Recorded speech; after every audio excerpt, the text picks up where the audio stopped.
Passport থাকলে কি আপনি ভারতীয়? বিদেশ মন্ত্রকের ঘোষণায় তোলপাড় গোটা দেশ। নমস্কার, আপনারা দেখছেন টাইমস নাও খবর। আমি সৌগত। আপনার পকেটে কি ভারতীয় পাসপোর্ট আছে আর আপনি ভাবছেন ওটাই ভারতীয় নাগরিকত্বের সবচেয়ে বড় এবং চূড়ান্ত প্রমাণ? বিদেশ মন্ত্রকের সাম্প্রতিক ঘোষণা শুনলে কিন্তু আপনার এই ধারণা এক ধাক্কায় বদলে যাবে।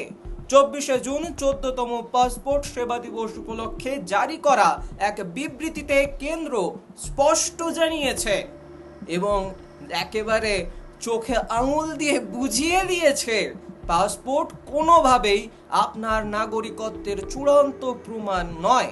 এটি কেবলই বিদেশ ভ্রমণের সুবিধার্থে সরকার প্রদত্ত একটি ট্রাভেল ডকুমেন্ট বা ভ্রমণ নথিপত্র।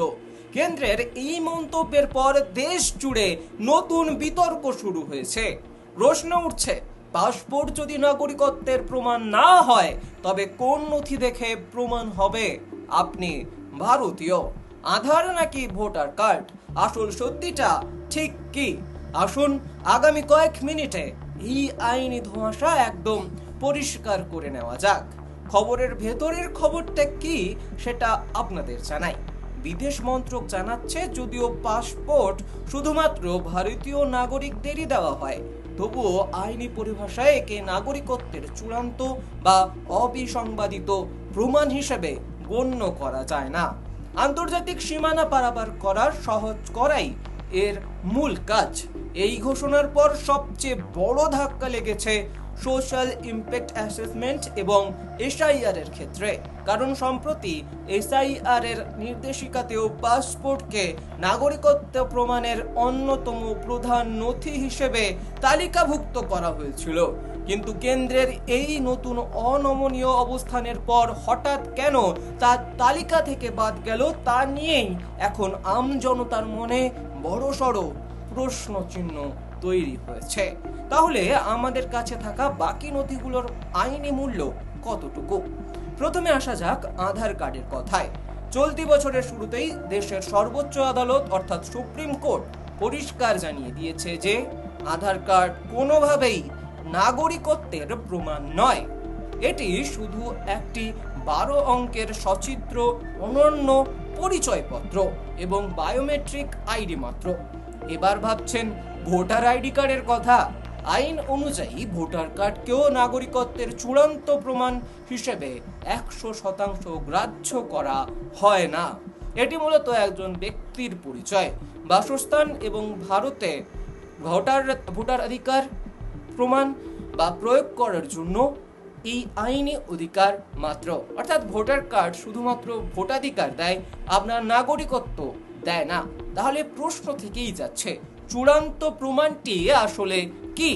নাগরিকত্ব প্রমাণ করতে হলে আপনাকে ফিরে যেতে হবে ভারতীয় নাগরিকত্ব আইনের সিটিজেনশিপ অ্যাক্টের ধারায়।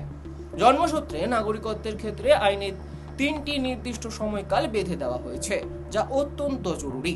প্রথম সময়কাল 26শে জানুয়ারি 1950 থেকে 1 জুলাই 1987। এই সময়কালের মধ্যে যারা ভারতে জন্মগ্রহণ করেছেন তারা প্রত্যেকেই জন্মসূত্রে সরাসরি ভারতের নাগরিক। দ্বিতীয় সময়কাল 1 জুলাই 1987 এর পর থেকে। এই সময়ের পর যারা জন্মেছেন তারা শুধু ভারতে জন্মালেই হবে না, তাদের বাবা অথবা মায়ের মধ্যে অন্তত একজনকে ভারতীয় নাগরিক হতেই হবে। তৃতীয় সময়কাল 3রা ডিসেম্বর 2004 এবং তারপর থেকে। এই সময়ের পর জন্ম নেওয়া সন্তানদের ক্ষেত্রে বাবা মা দুজনকেই ভারতীয় হতে হবে, অথবা অন্তত একজনকে ভারতীয় হতে হবে এবং অপরজনকে অবশ্যই বৈধ অভিবাসী হতে হবে। কোনো অনুপ্রবেশকারী হলে চলবে না।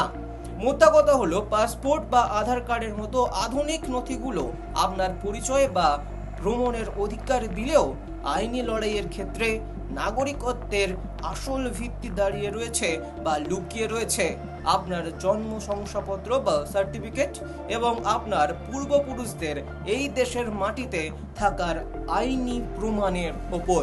কেন্দ্রের এই নতুন ব্যাখ্যার পর আগামী দিনে সাধারণ মানুষকে নাগরিকত্ব প্রমাণে আরো কি আইনি জটিলতার মুখোমুখি হতে হবে সেটাই এখন দেখার। এই বিষয়ে আপনাদের কি মতামত? পাসপোর্টকে নাগরিকত্বের চূড়ান্ত প্রমাণ হিসেবে গণ্য না করা কি সঠিক সিদ্ধান্ত? কমেন্টে আপনাদের মূল্যবান মতামত বা রায় আমাদের জানান। আজ এ পর্যন্তই। চোখ রাখুন টাইমস নাও খবরে। ভালো থাকবেন। নমস্কার।